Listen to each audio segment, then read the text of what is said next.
Shalom, shalom. Karibu katika Bible study yetu ya siku ya leo. Asante kwa wale ambao nifuata katika somo la Genesis chapter 1, Mwanzo 1 wiki iliyopita. Na leo tutajifundisha Genesis chapter 2, ambao ni Mwanzo 2. Wacha tuombe. Baba, katika jina la Yesu, asante kwa neno lako ambao ni uhai, na asante kwa nafasi ya kujifundisha na kulisoma neno lako. Tunaomba Roho Mtakatifu utuongoze, utubariki na utufunulie neno lako. Tunaomba ya kwamba ufungue roho zetu, ufungue macho yetu, ufungue akili zetu na miili yetu ikapokee neno lako Bwana. Ili neno lisirudi kwako vile lilikuja, lakini likapate kutimiza makusudi ambao unalituma kwetu siku ya leo. Katika jina la Yesu nimeomba na kuamini. Amen. Amen. Amen. Kwa hivyo ningependa tujifundishe Genesis chapter 2, na ningewaomba sana ya kwamba kabla hujasikiza haya mafundisho ama hii Bible study, ungechukua muda usome sura ya 2 ya kitabu cha Mwanzo. So kama una nafasi wakati huu unaweza pause ama unaweza simamisha saa hii, uende kwa Biblia yako ujisome Genesis chapter 1, chapter 2 yote kutoka juu mpaka chini, na ukimaliza ndio urudi hapa ndio usikize yale nasema. Ni kwa nini nafanya hivyo? Unajua tumeishi nyakati ambao watu hawataki kusoma neno la Bwana. Watu wamezoea sana kusikia mahubiri na wanataka kusikia pastor anasema nini ama yule mhubiri anasema nini. Lakini tumekuwa wavivu wa kujisomea neno na kuuliza, je, Mungu ananiambia nini? Kwa sababu ufunuo wa asili ni ufunuo ambao uko katika neno la Bwana. Na unaposoma neno la Bwana wewe mwenyewe, wewe umeokoka, uko na Roho Mtakatifu, Mungu atakufunulia. Najua kitu inafanya watu wapotee sana siku hizi ni watu tunategemea ufunuo wa mwanadamu. Wacha nisikize pastor kama akona ufunuo fulani. Ukisikiza pastor tu anasoma neno, usikii kitu chipya, unaenda kwa pastor mwingine. Ukisikia pastor mwingine anaanza kueleza vitu, anaeleza vitu ambao utasikia unasema huyo ndiye akona ufunuo. Na mtu akijua mmeanza kumfuata namna hiyo, sasa anajua kila wakati lazima akuje na hizo vitu za kuongezea ndio muendelee kumsikiza, ama mkuje kanisani ndio mjae. Na sasa yeye anaenda anaongeza hizo vitu, na usipogundua unapata umepotea. Ndio mimi naambia watu katika hii Bible study, rudi katika neno. Karibu, kama wewe ulienda ukasoma Biblia, umejisomea, umeomba na umeambia Mungu akuzungumzie kutoka kwa neno lake, basi na mimi unaweza nisikiza kidogo, nitakueleza yale nami nilijifundisha kutoka kitabu cha Mwanzo sura ya 2. Jambo la kwanza ambalo nimejifundisha hapa ni kwamba maisha ya mwanadamu ni ya kiungu na yanatokana na Mungu. Mungu alipoumba mwanadamu katika sura ya 2, tunaona ya kwamba hakumuumba sawasawa na viumbe vingine ama na uumbaji wengine. Alipokuwa akiumba miti na wanyama na jua na mwezi na vitu zingine, alitumia tu neno. Lakini sura ya 2 ya Genesis inatufafanulia jinsi gani Mungu aliumba binadamu. Nakumbuka sura ya kwanza mstari wa 28 ilikuwa tu summary ya kusema Mungu akaumba binadamu kwa mfano wake. Sura ya 2 sasa inatufafanulia jinsi Mungu aliumba, na inasema Mungu alichukua udongo, alichukua muda wake, akaumba Adam na akapuliza pumzi yake ndani ya binadamu. Ya kutuonyesha nini? Ya kwamba maisha ambayo tunaishi sisi kama binadamu sio kama maisha ya wanyama, sio kama maisha ya nature na vitu zingine. Sisi tuna pumzi ya Mungu. Kwa hivyo maisha ya mwanadamu ni muhimu na ni special. That's why ukitoa maisha ya mwanadamu, Mungu afurahishwi. Ndiposa tunasema Biblia haikubali maneno ya abortion. Kwa sababu ukiabort ama ukitoa mimba, unatoa maisha ambayo ni sacred, ambayo ni ya kiungu. Mtu anasema huyu hajazaliwa, hata hatumjui, huko sijui ni binadamu iko huko ndani ama nini. Watu wenye wanaongea maneno kama hayo, unafaa waulize swali, je, maisha yanaanza lini? Katika kitabu ya Yeremia anasema, kabla hata sijaumbwa katika tumbo la mama yangu, Mungu ulinijua.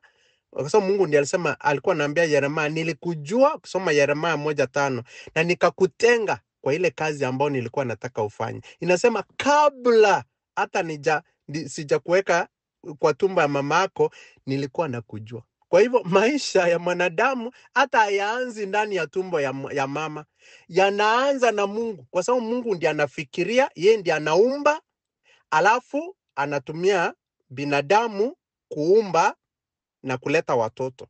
Kwa hivyo maisha yanaanza lini? Hata kabla hawajaingia hapo kwa tumbo. So mimi hutaniambia ya kwamba hii ni miezi miwili, ni miezi mitatu, hata hapo ndani hatujui ni nini iko hapo ndani. Ukitoa maisha hayo, utasimama mbele ya Mungu na utatoa hesabu yako. Leo katika Ulaya, in fact ukienda katika UK, hapa Britain, United Kingdom, na hata nafikiria country ya Denmark ama Netherlands, wamepitisha sheria ya kwamba mtu unaweza omba utolewe maisha. Tuseme uko na kansa ama uko na ugonjwa mgumu yenye unaona ya kwamba maisha yako haina maana, unaweza enda kotini useme, mimi nataka daktari wanidunge ile sindano, mimi nikufe polepole kwa sababu maisha yangu yamefika mwisho. Inaitwa assisted suicide. Hakuna binadamu, hata wewe mwenyewe hauna ruhusa ya kutoa maisha yako, kwa sababu hayo maisha sio yako. Kumbuka ni pumzi ya nani? Ya Mungu. Na Mungu peke yake ndiye ana uwezo wa kutoa maisha. Leo katika nchi ya Denmark wanasema hivi. Unajua wakifanya ile scan, mama akiwa mjamzito, ama wakifanya test, wanaona kwamba huyu mtoto akizaliwa atakuwa na ulemavu fulani.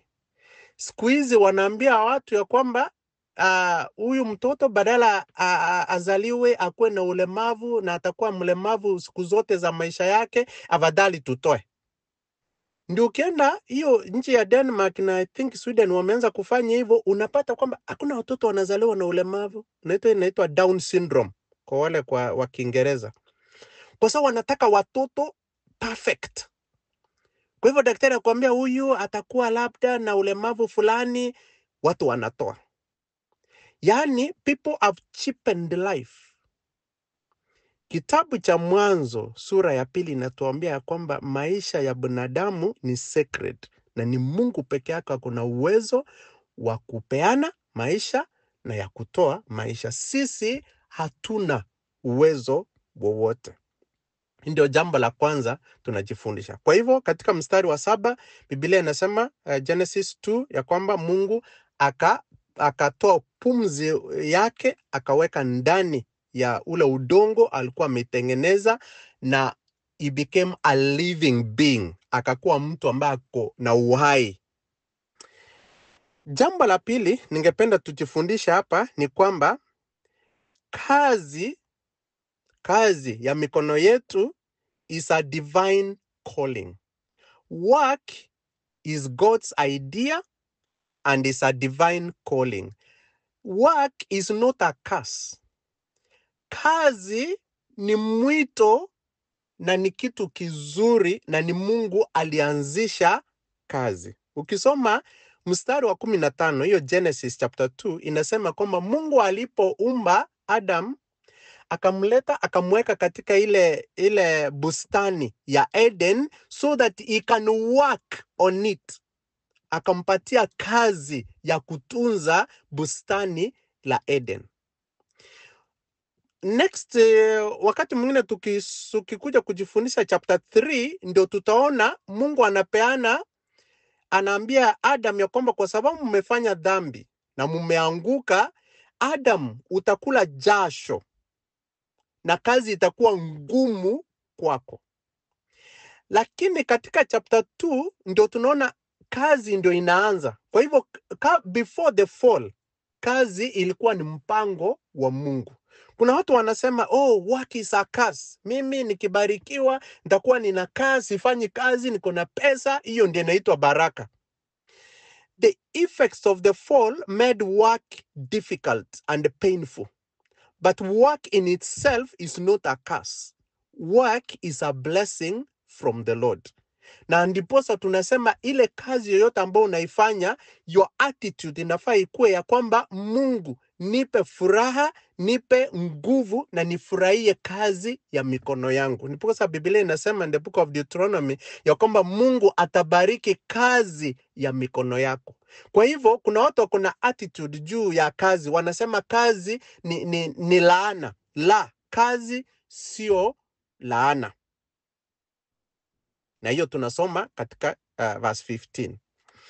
Jambo la tatu ningependa tujifundishe pia kutoka hiyo verse 15. Mungu aliambia Adam ya kwamba nimekupa hawa wanyama wote, nimekupa hii bustani ukapate kuitunza.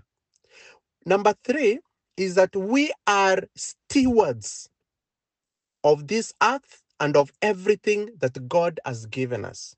Chochote ambao Mungu amekupatia, iwe ni familia, iwe ni kazi, iwe ni watoto, iwe ni wanyama, iwe ni miti, iwe ni shambani, iwe ni hiyo boma mahali unafanya kazi, wewe ni steward. Wewe ni mtunzi. Sijui kwa Kiswahili tutatumia jina gani mzuri. Wewe Mungu amekupatia kazi ya kutunza. Hii sio, you are not the owner. Wewe sio mwenye watoto, wewe sio mwenye hizo pesa, wewe sio mwenye hizo ng'ombe, wewe sio mwenye hiyo biashara, wewe sio mwenye hiyo chochote Mungu amekupatia. Hata huyo bwana wako, wewe sio mwenye huyo bwana wako. Hata kama unasema bwana yangu, bibi yangu, jua ya kwamba wewe ni mtunzi tu. You are just a steward. Mungu amekupatia ili ukapate kutunza. Na ukiwa na hiyo attitude ya kwamba chochote ama yeyote ambayo Mungu ameleta katika maisha yako, wewe ni mtunzi tu, then you act with carefulness. You act with ile attitude ya kusema, mimi sistahili, Mungu nipe neema, nipe na uwezo wa kutunza familia yangu, ya kutunza watoto wangu, wa kutunza kazi yangu, ya kutunza pesa zangu. Na jambo lingine ni kwamba hiyo chochote Mungu amekupatia utunze, ikiwa mzigo kwako, unarudi kwa Mungu akupatie nguvu. Haufanyi kwa bidii yako peke yako. Ukishindwa, unarudi kwa Mungu na mwambia Mungu, hii jamii ulionipatia imeanza kuwa kazi ngumu kwangu. Nipe nguvu ya kutunza. Nipe maarifa, nipe pesa ya kutunza hawa watoto. Nipe hekima ya kutumia hizi pesa vile nitatizitumia. Nipe mpango wa kufanya hii kazi kwa sababu mimi ni mtunzi tu. So we are stewards. Jambo la 4 kwa haraka ningependa tujifundishe katika chapter 2 ni kwamba Mungu ndiye ana provide. Aliambia Adam ya kwamba hii bustani kuna matunda ya chakula. Kwa hivyo kazi yako wewe ni kutunza, na unapotunza I will take care of you. Anamwambia if you take care of the garden and the animals and everything. Unakumbuka alileta wanyama wote, ndio Adam akawaita majina. Akamwambia when you take care of what I've given you, I will take care of you. Na Mungu kweli aliprovide kwa Adam na Hawa. Hawakuwa na shida yote. Walipofanya dhambi ndio walianza kujiprovidea, ndio wakaanza kufanya kazi, wakaanza kuwa ndio kutoa jasho, ndio wakapata kupata chakula. So hii maana inatufundisha inatuania kwamba when we are in the will of God, when we are obedient to God, when we are good stewards of what God has given us, He will provide for us. Hata mahali hapo hiyo kazi unafanya, ukiwa na hiyo attitude mzuri, ya kutunza ile kazi na wale watu, hata kama ni kazi ngumu yenye unaifanya, lakini unaifanya na attitude ya kimungu, ya kusema Mungu, kwa hii season, kwa hii wakati umenipatia hii kazi ya kutunza hii familia, na mimi nitaifanya sio kwa sababu ya pesa ama kwa sababu ya nini ama ya shida, nitaifanya kama ministry, nitaifanya kama ni wewe ndio ulinipa hii kazi ili nikapate kutunza. Ukifanya, Mungu anakuprovidea, sio pesa peke yake, anakupa amani, anakupa furaha, anakupa nguvu, anakupa uhusiano mzuri, anakupigania vita. God provides. Na tunaona katika chapter 2 aliprovide kwa Adam ndiye afanye ile kazi ya kutunza bustani. Jambo lingine, ukisoma mstari wa 18, Mungu akasema, akamwambia Adam, sio vizuri ukae peke yake. Akasema sio vizuri Adam akae peke yake. Biblia inasema akaenda akamwambia aleta wanyama wote, awaite majina, ili atafute kuona kama kuna mnyama anaweza mtosheleza, akuwe companion, akuwe mwenza wake. Lakini Biblia inasema kwa wanyama wote Adam hakupata yeyote. Ndio Mungu akaumba Eve, Hawa, ndiye akawa companion. Kwa nini? Kwa sababu Mungu alisema sio vizuri mwanadamu akae peke yake. Na hiyo design ya Mungu. Kuna watu wanasema mimi sijali, sitaki kuwa na marafiki, sitaki kuwa kwa fellowship ya kanisa, sitaki kuwa na watu, I can manage my own life. Remember, kuanzia mwanzo, that's not how God designed it. Na utaishi maisha miserable kama uko na hiyo attitude. Community and fellowship and companionship ndio design ya Mungu ya binadamu. Kumbuka tulisema kitabu cha Mwanzo kinatupatia vile Mungu alidesign, vile vitu zinastahili kuwa, how things are supposed to be. Kwa hivyo Mungu anatuita kwa fellowship. Mungu anatuita katika relationship. Na kama kuna ugumu katika relationship, we should work out, sio kujitenga na kutoka. Kuna wengine hata hawaendi kanisa, hata hawako katika fellowship online, wanasema mimi nitajiombea peke yangu kwa nyumba. That is not God's design. God designed us for companionship, for fellowship. Kama kuna brokenness in relationship, we should work hard to mend those relationship. Kama kuna brokenness katikati yako na watoto wako, usiseme kwenda huko sijali, mimi I can do without you. Lazima uombe na utafute na ufanye kazi kutengeneza uhusiano, kwa sababu hiyo ndio design ya Mungu. Kama msikizani na mke wako ama bwana yako, you have to work hard to mend that relationship. Wewe ufanye hali yote juu yako, do everything from your side to make sure kwamba that relationship is restored. Na tutaona hiyo somo la chapter 3 ya kwamba hata Adam na Eva walipofanya dhambi, ile relationship na Mungu ikakatika. Mungu alitafuta njia ya kurudisha, ya restoration ya hiyo relationship. Kama Mungu mwenyewe anafanya hivyo na hahitaji binadamu, je, sisi ambao tunahitaji binadamu kwa sababu Mungu alituumba kwa hiyo relationship, na sio kwa relationship na wengine peke yake, but na relationship na Mungu. Na hiyo tutaona katika chapter 3. Jambo lingine ni ya kwamba Mungu alipoumba Eve alifanya nini? Alienda akatoa mfupa kwa kando, the side of Adam. Hakutoa chini ya mguu, hakutoa huko kwa kichwa, lakini alitoa pande. Kwa nini? Inaonyesha kwamba hii new relationship ambao Mungu alikuwa anaumbia Adam ilikuwa ikuwe based on equity, partnership and special respect. Mwanamke hakutolewa kwa miguu ndio mwanaume amkanyagelie. Nisikize. Na mwanamke hakutolewa kwa kichwa ndio akalie mwanaume. Mwanamke alitolewa kwa pande, alitolewa kwa side, kwa ubafu wa Adam, ndiye asimame beside. Ndio unasikia watu wakisema, oh yeah, behind a successful man there is a woman. That is not biblical. Mungu hakutoa Hawa kwa mgongo ndio useme mwanamke akue nyuma yangu. Mwanamke anafaa akue side by side na mwanaume mwenzake. We are equal partners in ministry, we are equal partners in family, we are equal partners before God. Kwa hivyo hii maneno ya kukanyagalia wanawake, unasema mwanamke ni kama mtoto, akaa huko nyuma, wewe, hiyo ni upumbavu na ujinga na haiko katika Biblia. Mungu alitoa mwanamke hapa on the side. Kwa hivyo usiweke mwanamke wako nyuma yako, unakosea Mungu. Mweke hapa beside you. Kama mnatembea pamoja. Mkifanya decision, mnafanya pamoja. Mnaheshimiana, mna respect one another. Mna consider one another equal partners in a relationship. Mnaomba pamoja, mnashikiriana, kwa sababu huo ndio mpango wa Mungu. Na jambo la kwanza tukisoma mstari wa 24 inatuonyesha ya kwamba inaongea juu ya marriage katika ndoa. Na inasema Mungu ndio mwanzilishi wa ndoa. Na Mungu alitoa ndoa ikuwe covenant, ikuwe ni agano. Marriage was never meant to be a social contract. Unajua siku hizi tunaishi nyakati ambao watu wamefanya ndoa ni kama tu contract.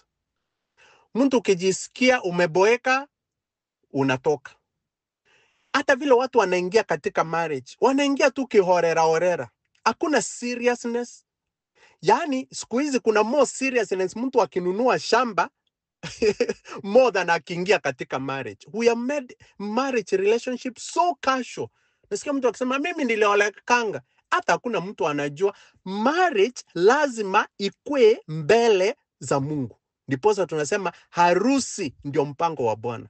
Kwa sababu Mungu mwenyewe ndiye alileta Hawa akamupresent before Adam. Ndio Adam akasema mfupa wa mifupa yangu, the flesh of my flesh, nyama ya nyama yangu. Lakini nani alileta Hawa? Ni Mungu. So that means mtu anafaa alete wife, mtu anafaa kulete bibi ni Mungu.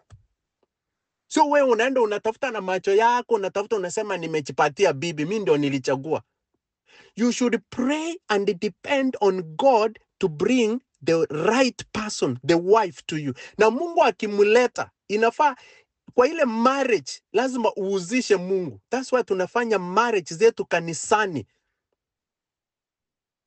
Siku hizi watu wameanza kufanya maharusi rorasho na traditional weddings. Wameanza the people have started despising God. Mtu anachukua bibi Nairobi anampeleka ushago, wazazi wanachinja mang'ombe huko, wanakula, wanadance, hata ile music inawekwa huko sio ya kimungu, kutoka mtu amesema mimi nimeoa. Ndiposa ndoa hazidumu, kwa sababu msingi ule Mungu ameweka katika Genesis ni ya kwamba ndoa lazima, ndoa ikifanyika Mungu akuwepo. So we need God in the marriage. And that is why tunaenda kanisani, tunauzisha Mungu, Mungu anakuwa hapo, unaombewa katika ndoa, mnashikanishwa ndoa na mnasema Mungu, tunaanza hii ndoa katika mpango wako na tunahitaji baraka yako. Na Mungu kama anaanzisha kitu, inamaanisha that thing is permanent. Hiyo sio kitu ya kuchezea. Ndoa sio ya kuchezea. Ndoa sio ya kuingia na kutoka. Kama Mungu alianzisha na ulienda matabauni, inafaa ya kwamba uitunze hiyo ndoa yako. Na ijalishi mulianza aje, kwa sababu wakati mwingine inaweza sema labda mulianza na hamkuanza katika matabao. Ukisikia sauti yangu na umesikia neno la Mungu, fanya juhudi juu na chini, murudi muanzishe vizuri. Ndio nasema hata kama mmeona miaka 20 na mjai mulifanya makosa mukuzisha Mungu, rudi matabauni museme Mungu, tunaomba msamaha, asante kwa neema yako ambayo imetuweka pamoja, lakini sasa tunataka kurudi the act of repentance ni kurudi na kusema Mungu, tunaomba tufanye vitu kwa ile njia ambayo inatakikana. Ndio hata unafanya harusi. Siku hizi watu wanafunja ndoa, siku hizi watu hawana maana na binadamu, watu hawana maana na maisha, lakini naomba ya kwamba haya mambo nimezungumza leo yatakusaidia kuona ile design ya Mungu ya binadamu na relationship na marriage. Baba, katika jina la Yesu, naomba kwamba neno lako litusaidie. Mahali tumekosea, utusamehe, utusaidie kutenga na kuweka misingi ile ambao wewe uliweka katika chapter 2 ya Genesis. Katika jina la Yesu nimeomba na kuamini. Amen.